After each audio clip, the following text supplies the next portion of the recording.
Le rôle de la distribution variable est d'optimiser les performances moteurs en favorisant le couple à bas régime et la puissance à haut régime. Le principe est de faire varier par un décaleur d'arbre à cames le moment d'ouverture et de fermeture des soupapes d'admission. Pour obtenir une puissance maximum, il faut que l'angle entre l'ouverture et la fermeture de la soupape d'admission soit le plus grand possible.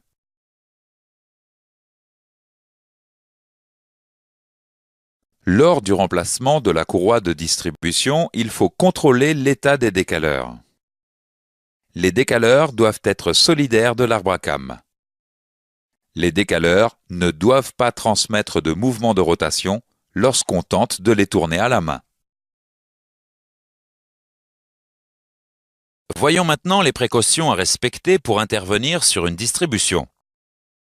Cette procédure s'applique à tous les types d'entraînement. La procédure de dépose consiste préalablement à aligner les repères par rotation du vilebrequin et à piger le moteur. La courroie, la chaîne ou les pignons doivent ensuite être déposés. Après la dépose de l'entraînement, vous ne devez jamais tourner le vilebrequin ni l'arbre à cames. Vous devez impérativement vous référer à la documentation technique avant de procéder à la dépose de la distribution. La rupture ou l'endommagement d'une courroie de distribution peut provenir des causes suivantes. Souillure de la courroie par une fuite d'huile, le non-respect de la périodicité de remplacement, l'endommagement de la courroie pendant le stockage ou l'installation, le non-respect des couples de serrage et des pièces à remplacer, le non-respect des consignes de propreté lors du montage, un mauvais alignement des poulies.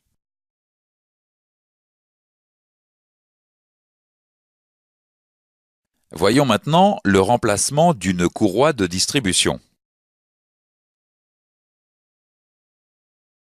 La dépose d'une courroie de distribution se fait en alignant les repères par rotation du vilebrequin, puis en pigeant le moteur.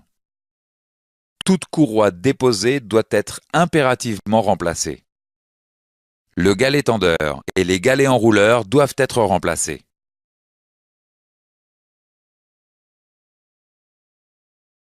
Une fois la courroie reposée, il faut la tendre au moyen du galet tendeur manuel ou positionner le galet tendeur automatique.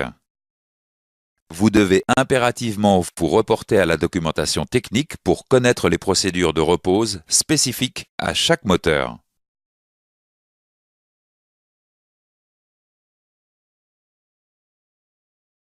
Voyons maintenant la mesure de tension de courroie. La tension est une force exprimée en newtons présente à l'intérieur de la courroie.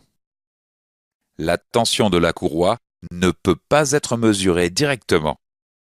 Dans le cas d'un galet tendeur manuel, on mesure une vibration dépendante de la tension. Une courroie, lorsqu'elle est tendue et excitée, vibre à une fréquence proportionnelle à la tension. Il existe ainsi une relation directe entre la fréquence de vibration de la courroie, la longueur du brin isolé et la tension dans la courroie. C'est cette fréquence de vibration qui est mesurée. Voyons maintenant l'utilisation de l'appareil de mesure de tension de courroie.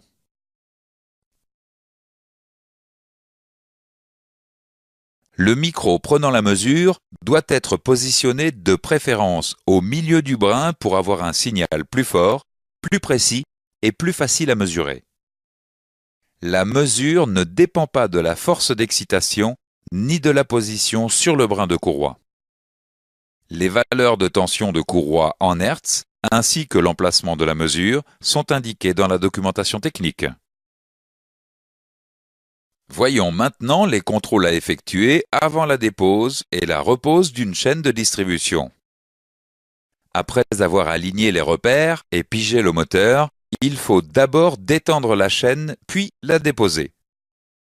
Avant la repose, il faut impérativement réaliser les opérations suivantes. Vérifier les éventuelles traces d'usure sur les carters et pignons. Vérifier que la chaîne ne comporte pas de fente ou d'usure excessive. Nettoyer les plans de joint. Vérifier l'éventuelle obturation des taraudages.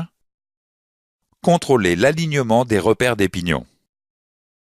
Vous devez impérativement vous reporter à la documentation technique pour connaître les procédures de repose spécifiques à chaque moteur. Voyons enfin les opérations spécifiques à la dépose et à la repose d'une cascade de pignons et d'un arbre d'équilibrage. Lors de la repose, il faut réaliser impérativement les opérations suivantes. Vérifier l'absence de traces d'usure sur tous les pignons avant de les reposer.